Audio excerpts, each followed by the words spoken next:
Hello and welcome to today's podcast. I'm Savannah Solomon, an Indigenous woman, a registered social worker, and an aspiring educator passionate about shaping young minds.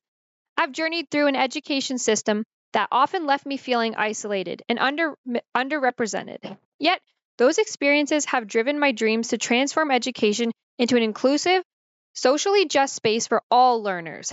Today, I'll share my emerging philosophy of learning, rooted in social justice and informed by both personal experience and academic literature. For me, learning begins with equity. As an educator, I aim to address systemic barriers that hinder students from accessing their full potential. Freire's Pedagogy of the Oppressed from 2000 resonates deeply with me, emphasizing that education should empower learners to examine and change their world critically. This aligns with my social work perspective, which focuses on dismantling inequities. I want my future classroom to be a space where students' identities are acknowledged and celebrated. Growing up as an Indigenous student, I often felt the weight of expectations to teach my peers about my culture, while lacking resources that reflected my heritage. Growing up in schools, I never saw anyone who looked like me in authoritative or leadership roles, or even in any of the resources we used.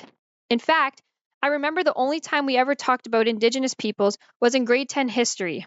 In that quick 2-day lesson to cover all of Canada's history, we only talked about alcoholism, suicidal pacts, domestic abuse, and crime rates. We never spoke about how and why. We never talked about any of the positives of Indigenous people and the truth of the history of Canada.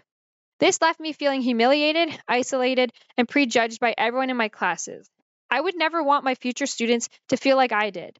The absence of this representation showed me the importance of ensuring all students see themselves in their learning materials.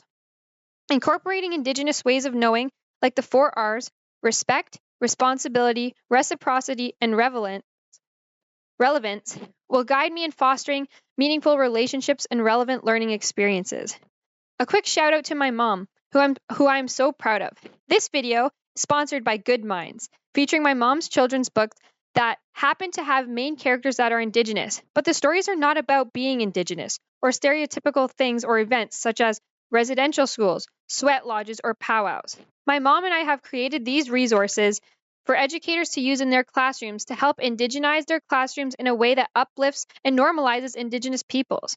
I will leave the link to her website at the end of this video. Thank you for that quick sponsor. Now back to the podcast. Moving on, from a cognitive perspective, learning involves building mental frameworks to process and retain knowledge. I'm a scaffold learning, helping students connect new ideas to their existing understanding. Vygotsky's social constructivist theory reminds us that learning thrives in collaboration. We can't learn everything on our own. We learn through experiences. Peer discussions, inquiry-based projects, and community connections are vital for fostering a more profound understanding. For example, I envision lessons where students co-create solutions to real-world issues like climate change, integrating science and social studies, and Indigenous perspectives. This mirrors Dr. Helen Field's suggests that educators act as co-learners, engaging students in local and global issues, such as approaches to transform classrooms into spaces of critical thinking and action. I always say that you can learn just as much from your students as they can learn from you.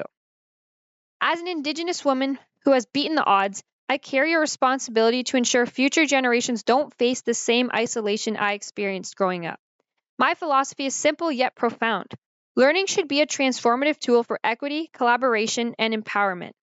To my fellow educators, let's change and challenge the status quo, embrace diversity, and co-create classrooms where every student feels valued. By combining personal experiences with academic insights, we can reimagine education to impact lives positively.